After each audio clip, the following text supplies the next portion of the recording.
Welcome to the third lesson of Pedalboard setup. In today's lesson, we're not actually going to talk about effects, we're going to talk about how to get a better tone and be more efficient with your setup. We're going to begin by talking about line selectors. With a line selector, you can send the signal, but you can also return it back to the pedal. What are the benefits of this? For a line selector, we have an input and an output like normal. But we also have a send and return. There are great benefits to these pedals. The first benefit is that using a line selector enables you to have the ability to turn on more than one pedal at once. For example, you can actually turn on the digital reverb and delay at the same time by using a line selector. To do this, I suggest that you move these two pedals up and have the line selector here. The signal goes from the tuner to the volume pedal, overdrive, distortion, fuzz, some kind of modulation, we're using phaser here, into the line selector, out to delay, here to the reverb, then back in. So let me just show you that again. The signal is here, going through here, round here, back into here, and then straight to your amplifier. So what is the advantage of this? If you want your delay and reverb to come on at the same time, these two pedals stay on, and you can select them from here. That way you can have two or more, if you wish, pedals come on at the same time. It saves you tap dancing. Advantage number 2. Turning on a quiet pedal with a volume boost. Not all pedals operate at the same volume. You may step on one pedal and notice a slight duck in volume. For example, let's just say the phaser does this. It sucks some volume out when you engage the effect.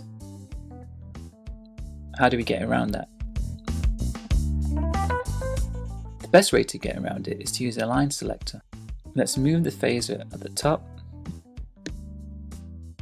and put the volume boost after. We'll have the line selector here.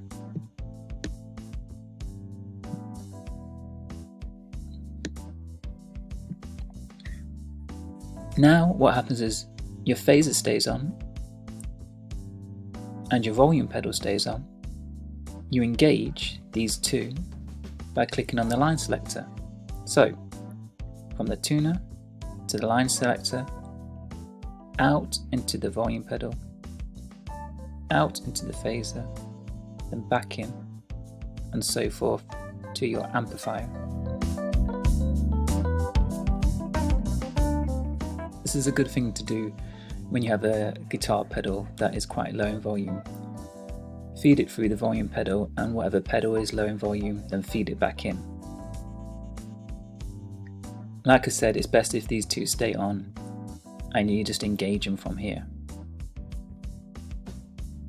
If this pedal is not engaged, the signal is from here to here, then straight onto here. It bypasses the send and the return. The third benefit of using a line selector, sometimes you have a pedal that's noisy even when it's turned off. It's better if this is kept out of the chain, but you can still use it. The way to do that, let's say for example, it's the reverb pedal that is causing the noise. It is the reverb pedal that's causing the noise when it's turned off.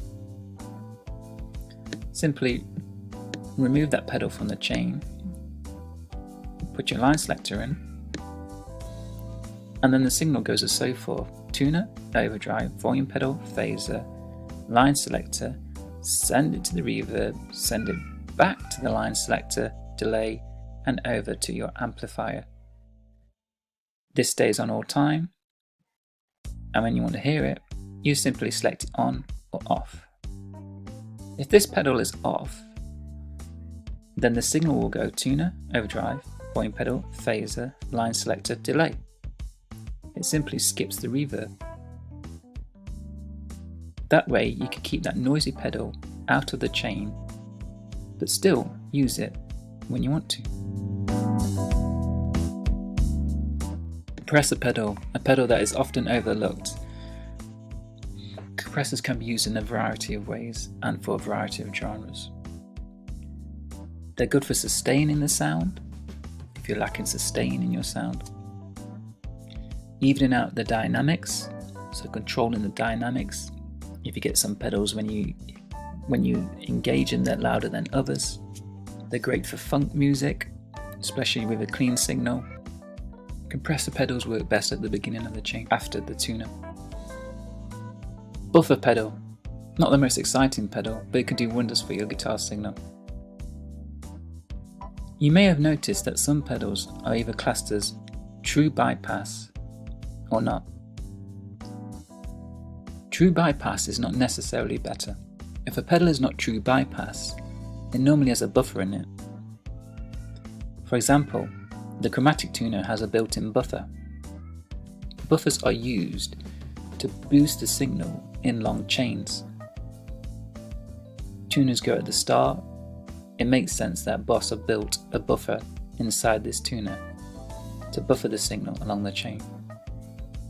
If you're using pedals without any buffers, for example they are all true bypass, it's possible to add a buffer, a dedicated buffer, to your chain. If you notice a pedal is sucking the volume out of the signal, simply add the buffer after that pedal. For example, if the phaser was sucking volume out of the signal, we just simply add the buffer here, and it will boost your signal to the amplifier. I hope them 3 quick tips on line selectors, buffers and compressors have been helpful, in addition to the lesson 2 video on the order of your pedals.